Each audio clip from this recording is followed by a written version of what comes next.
Magandang araw mga kababayan! Welcome to another episode of Tapatang Bayan, ang programa kung saan ang katapatan ang ating pong sukatan. Sa bawat talakayan mga kaibigan, sabay-sabay ho nating sinisikap na sagutin ang tanong na alin, ate kuya, tapat ang bayan. Ngunit tapat ba ang mga nauupo sa pwesto at tapat kaya ang kanilang kakayahan sa pamumugobyerno? Nako, napakatindi ho nitong tanong ho na ito mga kaibigan. Ngayon pong hapon, makakasama natin ang kasalukuyang ama ho ng bayan ng Concepcion Tarlac, si Mayor Noel Villanueva, na muling naghahangad ho ng mandato sa darating ho na halalan.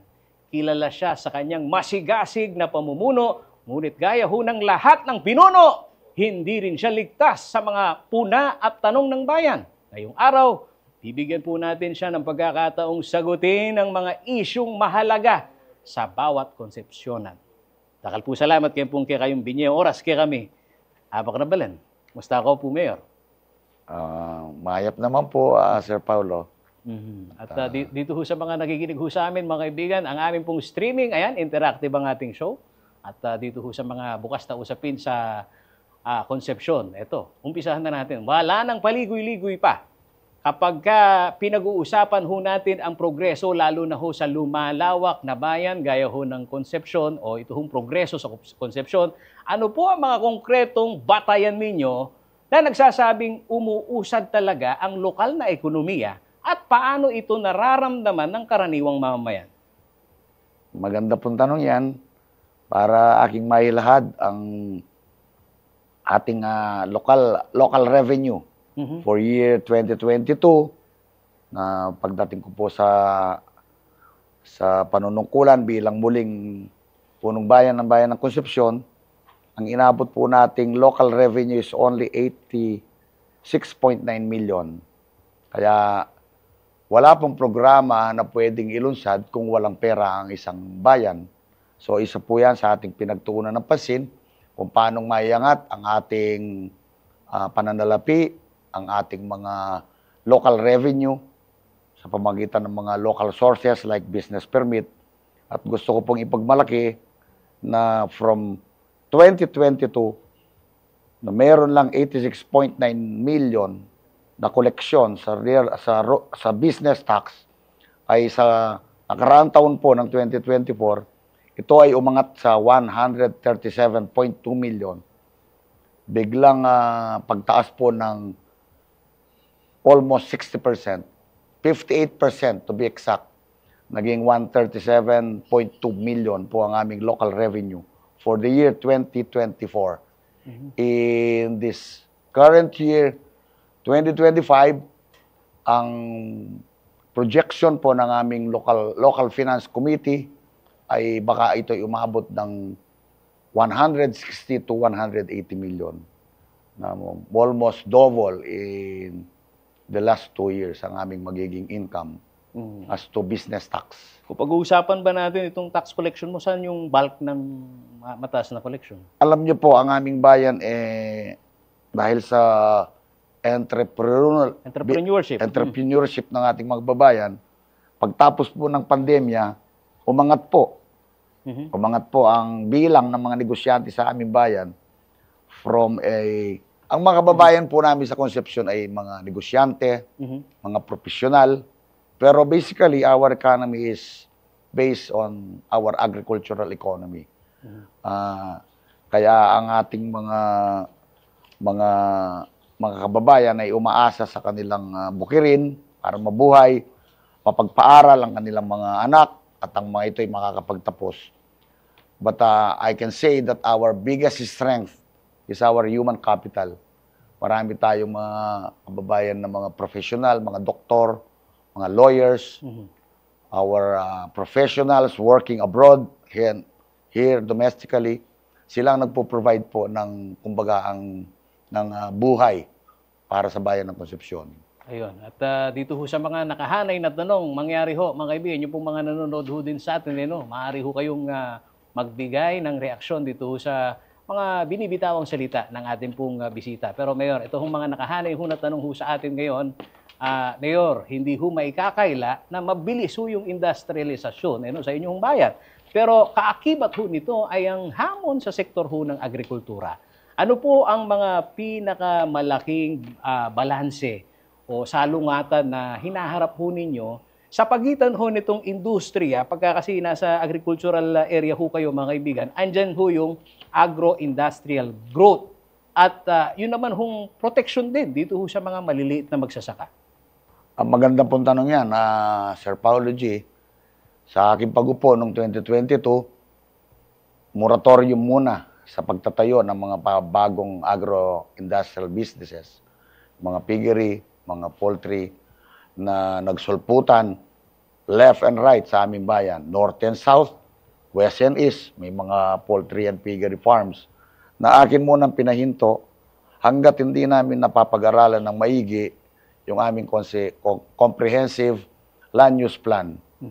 Tinapos po namin ang aming comprehensive land use plan at ngayon ay nasa under review na ng Department of Human Settlements and Urban Development.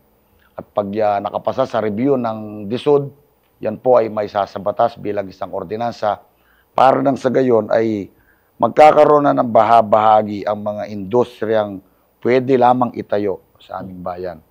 Ang iniiwasan namin na maitayo sa aming bayan ay yung mga tinatawag na highly pollutive industries, like mga steel manufacturing, at mga katulad na industriya. Pero bukas naman po ang ating isipan dahil sa ngayon naman umaangat ang teknolohiya. Kung dati ang teknolohiya sa steel industry, sa steel manufacturing inductive furnace na pinagbabawal na po yan ayon sa rekomendasyon ng ASEAN Iron and Steel Council. May mga makabagong teknolohiya po ngayon ang tinatawag nilang electric arc technology in steel manufacturing. Instead of using fire, you will use electricity as a means to mold or maybe to melt and to mold scrap steels, then blended with iron ores to produce a better steel product. Sa hindi ho nakakaalam dito ho sa maliit na bayan ho ng Concepcion, mga kaibigan, ito ho ay may access dito ho sa SCTEX, malapit din ho dito sa New Clark City na kung tawagin, at ito hong bumubuting ekonomiya dito ho sa ating pong rehiyon. Isa ho yan sa nagiging pamantayan ho ng mga botante, lalong-lalo na yung mga pinagsisilbihan ho ninyong mga magsasaka. Doon ho sa interest ho nila na yung kanilang lupang sakahan hindi ho makompromiso. At doon ho sa binabanggit ho ninyo, mga bukas na industriya na asahan ho namin na maitutuloy o kasama ho sa roadmap nito pong progreso ng inyong bayan. Doon po sa sinasabi kong comprehensive land use plan, ilalaan na yung mga lupa ng bayan ng Concepcion kung ano ang mga industriyang pwede lang tanggapin. Siyempre, bibigyan natin ng mas higit na prioridad yung mga labor-intensive industries, less or non-polluting sa ating environment at sa ating katubigan. Dahil nga ang bayan ng Concepcion ay isang agricultural economy, kailangan namin pag-ingatan ang aming kalikasan, ang hangin at ang tubig na siyang nagbibigay buhay sa aming mga pananim. Kaya maingat po tayo ng mag-approve na lang, basta. Pero pasasaan ba dahil sa napaka-strategic location ng bayan ng Concepcion, talagang hindi na rin may iwasan ang industrialization. Pero sa tamang mga industriya lamang, mabubukas ang bayan ng Concepcion habang ako po ang naglilingkod bilang kanilang punong bayan. Hindi ko pababayaan na pagdating ng panahon mawawasak o sasabihin nating masisira ang aming kalikasan, ang aming tubig na pinagkukuhanan ng irigasyon para sa aming mga bukirin, ang hangin na siya namang nagbibigay din ng sigla at lakas sa mga pananim.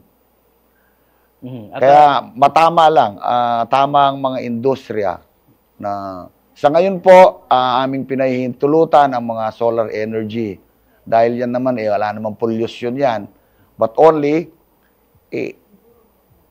nakikipag-agawan pa yan sa mga lupang pang-agrikultural.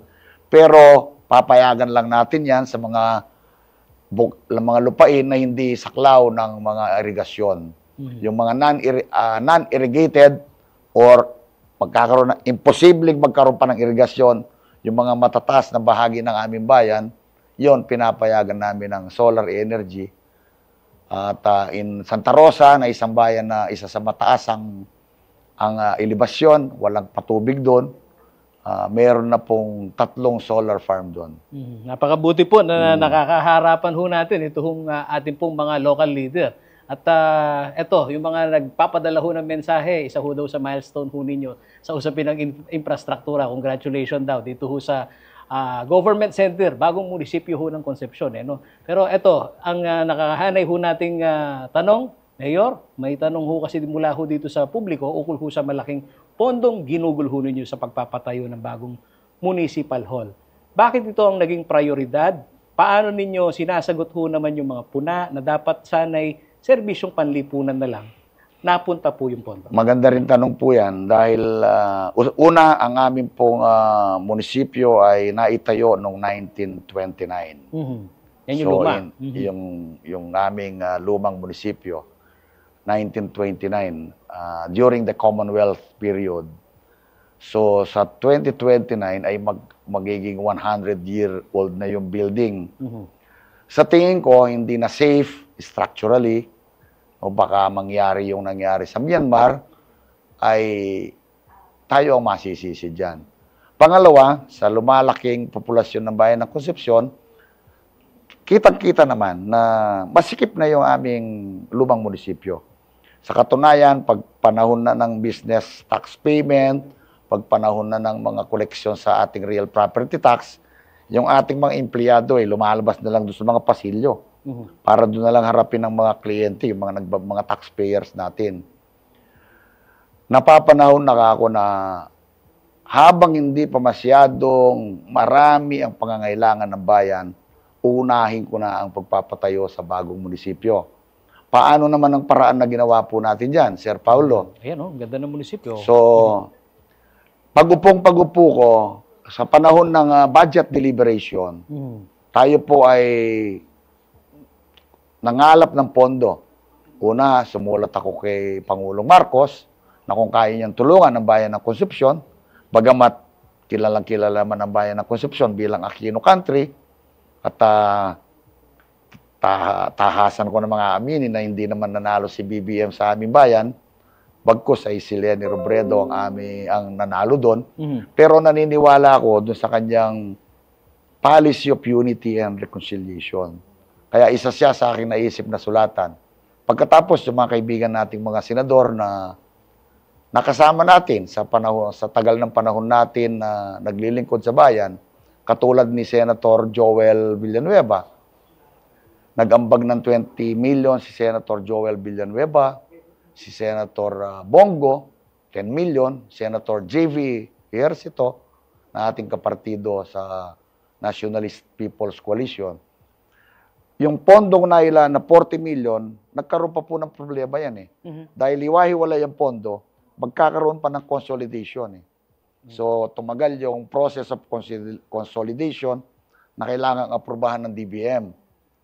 While we are in the process of negotiating the acquisition of the land.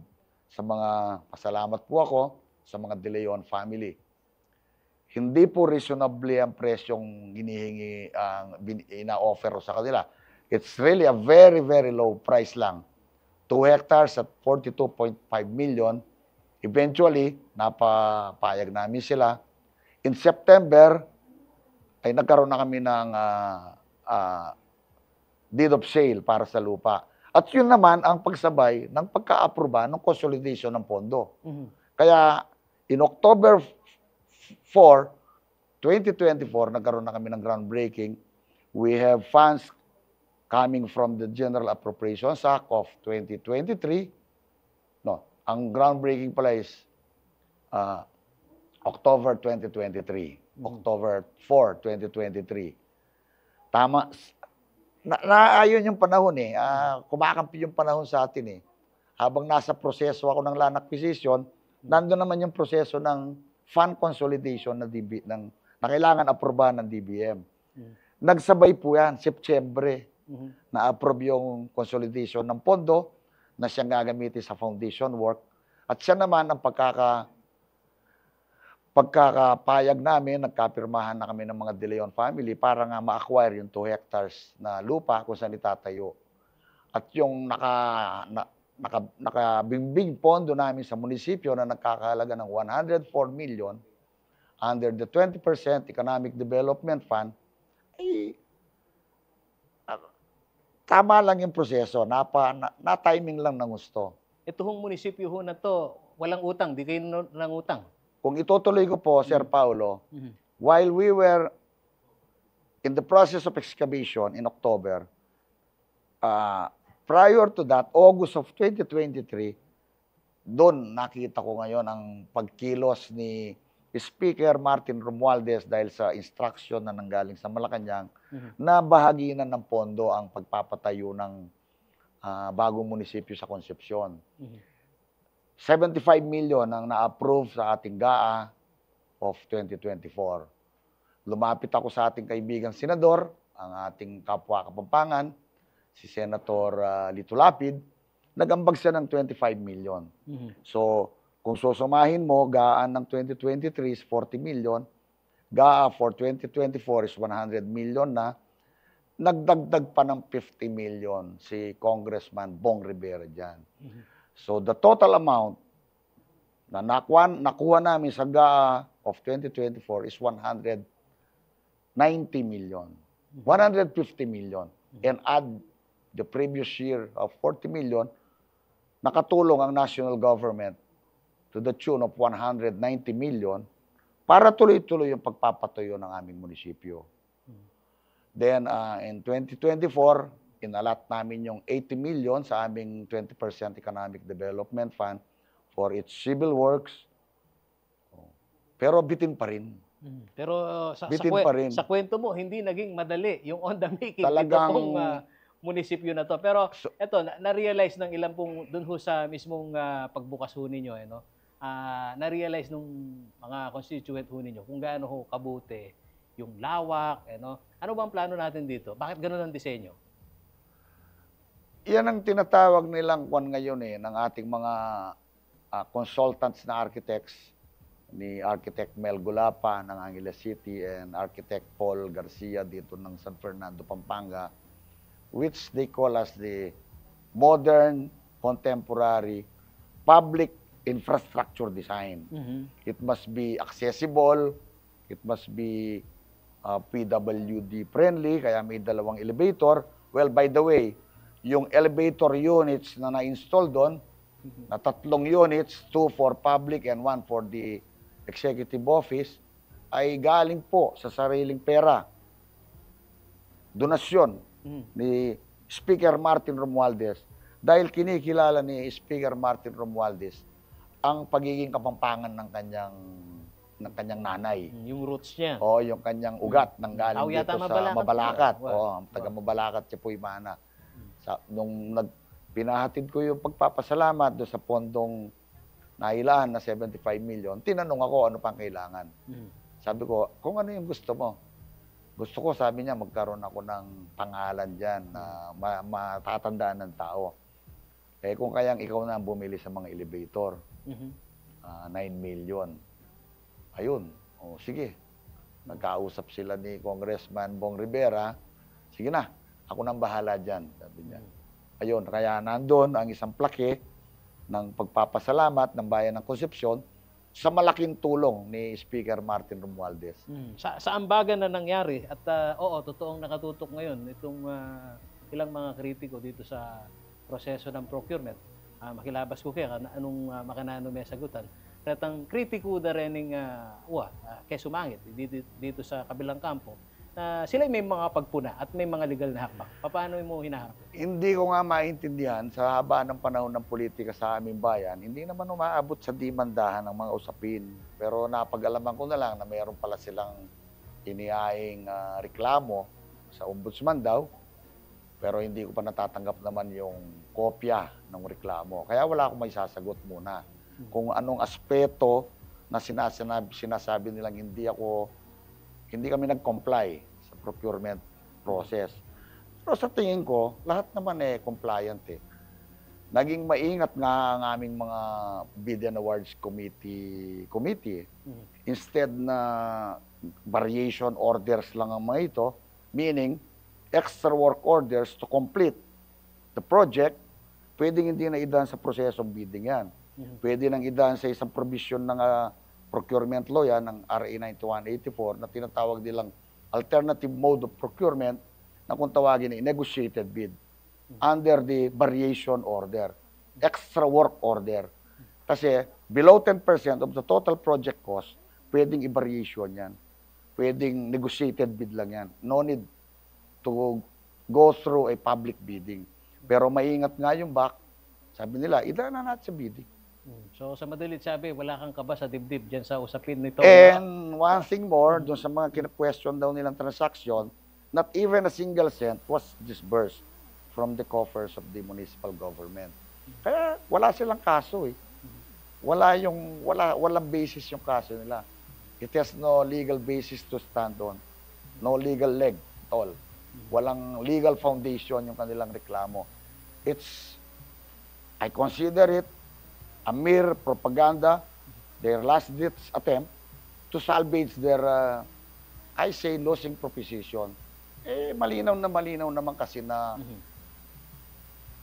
malayo na agwat na Ayaw na ng taong bayan sa naging katunggaliko Magigita naman yan sa resulta ng halalan ng Mayo 12. Paspasan ho natin itong ating pong mga tanong, nakalinya pa.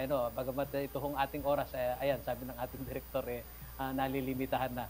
Ang inyong administrasyon ay ilang ulit na ginawaran ho ng Seal of Good Local Governance. Ito ho, yung DILG. Maaari po bang ikwento ho ninyo sa amin sa mabilis? Kung ano ho ang larangan na pinaka, ito ho, yung pong usapin ng performance at paano ito nagre-reflecta, mga kaibigan, dito ho sa tunay na pagbabago hanggang dyan sa ibaba. Yun pa isang gusto kong ipagmalaki sa aking mga kababayan na sa loob ng nakaraang 9 na taon, minsan hindi nakatanggap ng parangal ang aming bayan. Bago ko iniwan ang aking huling termino bilang mayor in 2023, natanggap na namin yung Seal of Good Housekeeping nung si DILG Secretary Jesse Robredo pa ang kalihim ng DILG. Dalawang sunod na na taon yon, 2012 and 2013, Seal of Good Housekeeping Award din na po ang bayan ng Concepcion. Dati kaming magkasama sa politika ng aking katunggali ngayon. Siyang iniwang kong naging punong bayan ng Concepcion at ako naman po ay iniakyat sa kongreso ng aking mga kadistrito. Natapos niya yung 3 termino niya bilang mayor. Ako rin natapos ko yung 3 termino ko bilang kongresista ng 3 distrito ng Tarlac. Ibinalik ako muli sa pwesto ng aking mga kababayan in 2022 bilang kanilang punong bayan. Doon ko napag-alaman na sa 9 na taon hindi nakatanggap ng Seal of Good Local Governance Award ang aming bayan. So yan ang isa sa aking pinagtutukan. So humingi ako ng briefing sa mga kawani ng DILG, yung aming regional director. In fact, lagi sa Concepcion nun. Sila Director Rimando, mabilis ang pagre-relieve ng mga regional director sa DILG, pero from time to time, humingi ako ng briefing sa kanila, sa aming provincial director, at siyempre yung naka-assign na Municipal Local Government Operations Officer ng DILG. 10 local governance indicators na kailangan mong ipasa. Pero maipasa mo man yung 9, sa isa, pag bumagsak ka sa Financial Administration and Sustainability, hindi ka makakakuha ng Seal of Good Local Governance Award. So, ibig sabihin, primary ang paggamit, sa tamang paggamit ng pananalapi ng bayan. At yan ang ating pong pinagbutihan. So, nakakatuwa namang banggitin na after 1 year in office, natanggap na po natin yung Seal of Good Local Governance Award. At the following year, 2024, 2 consecutive years na nagawaran ng bayan ng Concepcion ng parangal na yan, na Seal of Good Local Governance. Not only that, we receive 3 consecutive years as yung tinatawag na seal of good financial housekeeping. Yun ang basis eh. So, Para tanggapin mo yung resibo kayo. Dito para tanggapin mo dito sa yung mga usapin na SGLG. barometro na performing talaga ang lokal na pamahalaan. Maiksi itong ating oras pero dito sa mga naipapadalang mensahe ng ating mga followers, opo, tutukan ho natin yung pang social media ho ni Mayor Noel Villanueva dahil napaka-aktibo ho for boot camp. Ito hong tumatakbo hong kampanya. Alam mo, Sir Paulo, yung mga komento sa kwan, at sasagutin ko yan. Bigyan mo pa ako ng mahabang oras para pati na yung mga negatibong comment, may sagot ko na rin. Para naman sa paglilinaw. Kasi sa panahon ngayon, kailangan maging mulat ang mata ng ating mga kababayan sa totoong nangyayari. Para sa kanilang tamang pagpili kung sino yung nararapat na iupo sa katungkulan sa Mayo 12. Nasa kamay nila ang kinabukasan ng bayan. Dito sa kanilang mga tanong, Mayor, ito, nakahanay. Mayor Noel, sa dami ng inyong proyekto at programa at maging ng mga puna, ano po ang tugon ninyo sa mga nagsasabing masyado raw nakatuon ang inyong pamumuno sa infrastruktura at kulang sa people-centered programs? Kung pala rin kayong muli na mahalal, ano ang babaguhin ninyo? Alam nyo, kailangan bigyan ng prioridad na pansin sa health programs. Sa briefing na binigay ng Regional Office ng Department of Health sa akin, dapat pala ang aming bayan sa mahigit 150,000 na populasyon, kailangan pala hindi na bumababa sa 10 rural health units ang nag-ooperate sa aming bayan. Umalis ako sa pagka-mayor in 2013, 3 lang ang RHU na iniwan ko. In 9 years, hindi nakapagtayo ng panibagong RHU ang dating mayor.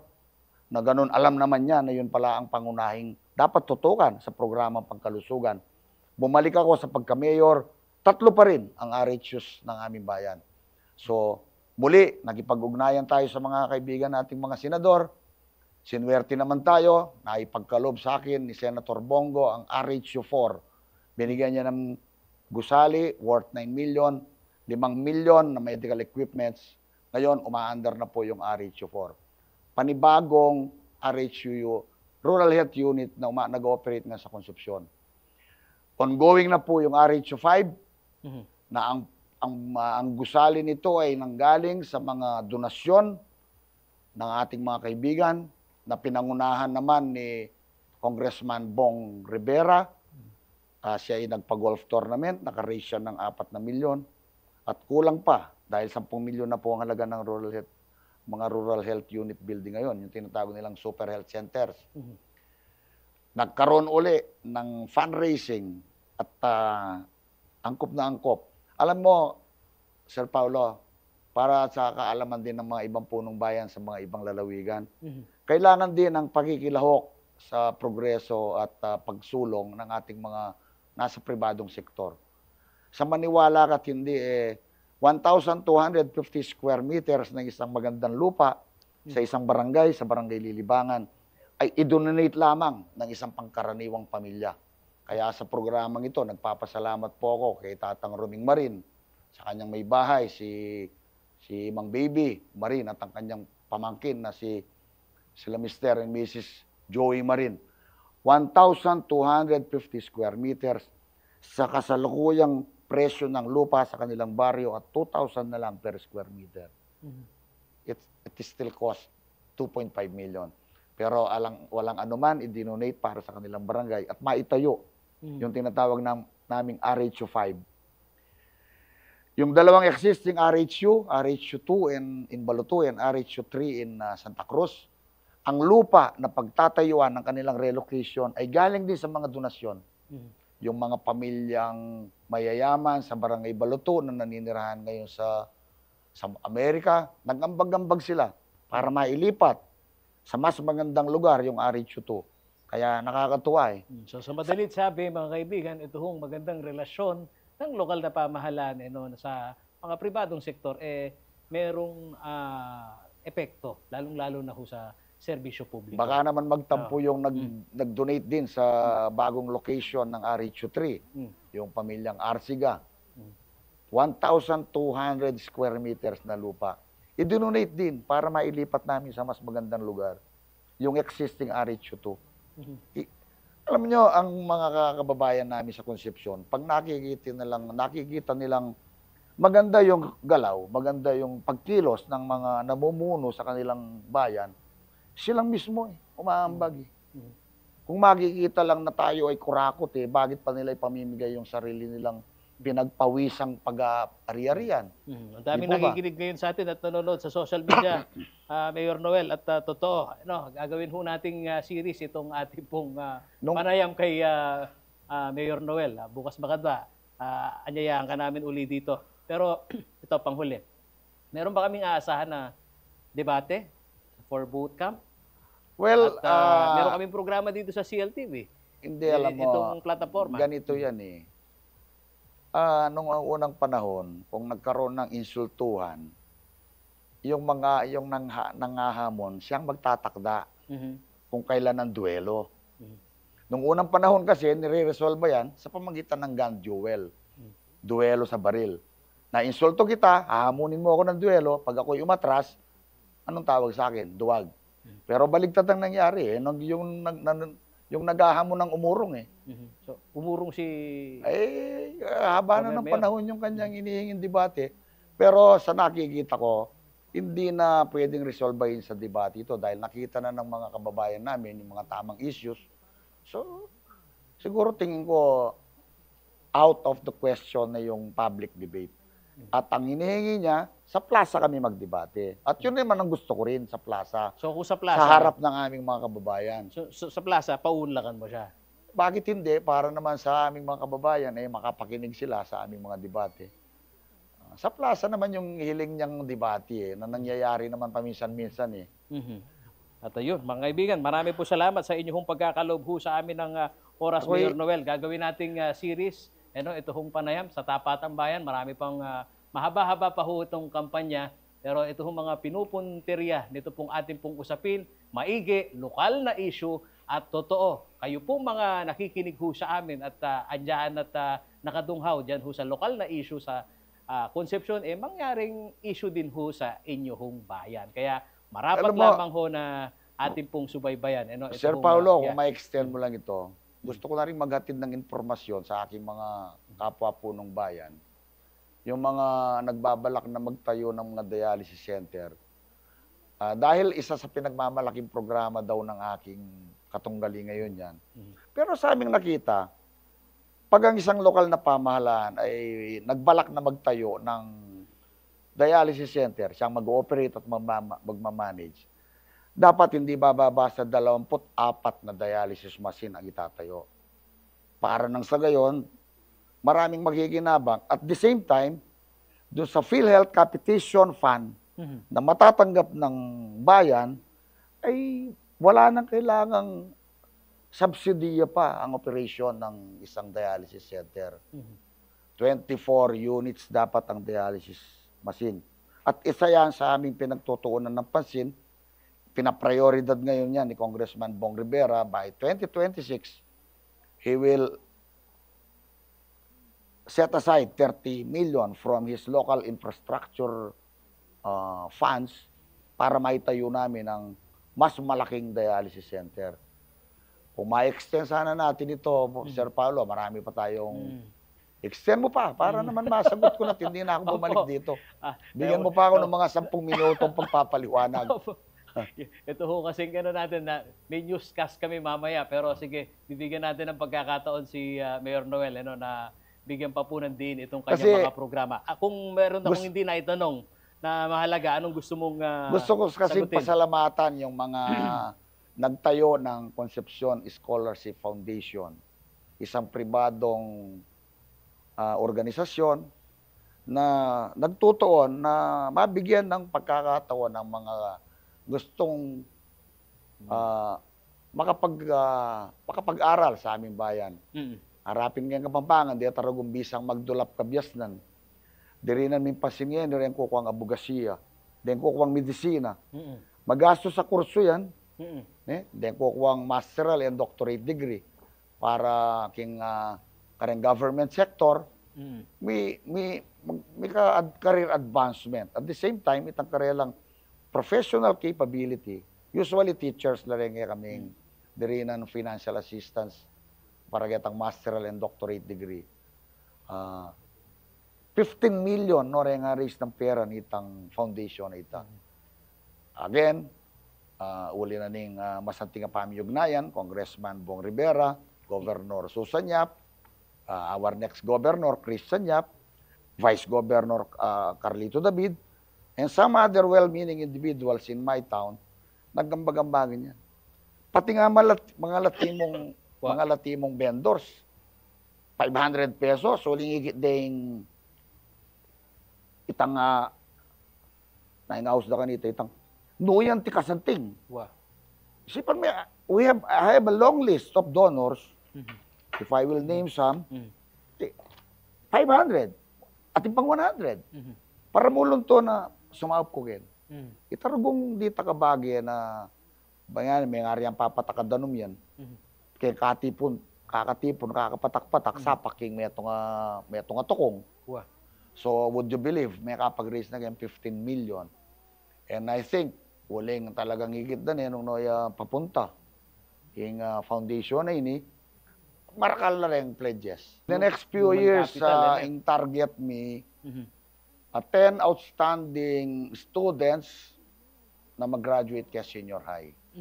So, pilan na rin kaming public secondary schools ka rin, kumakaming Chapulo, karetang outstanding na isunduming karelang pamag-aral, ang nga nagyatang burirang kurso, nung bisa lang ko mang medisina, yung foundation niya mag-finance kaya karelang pamag-aral. Takikyan niya po yan, Mayor. Takal po salamat kayo pong amano.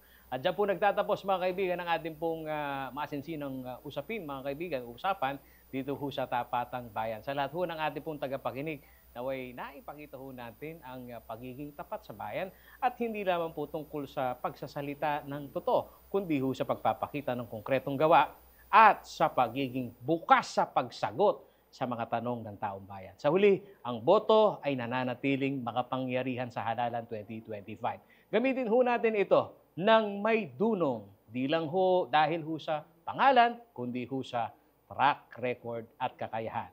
Ako po ang inyong lingkod, Paulo G. Santos, at lagi kong paalala, hindi lang dapat tapat ang bayan, kundi dapat tapat din ang naninilbihan. Hanggang sa susunod ho na Tapatang Bayan. Ayan, mabuhay ho ang malayang pag-iisip. Luit ko po, dakal po salamat.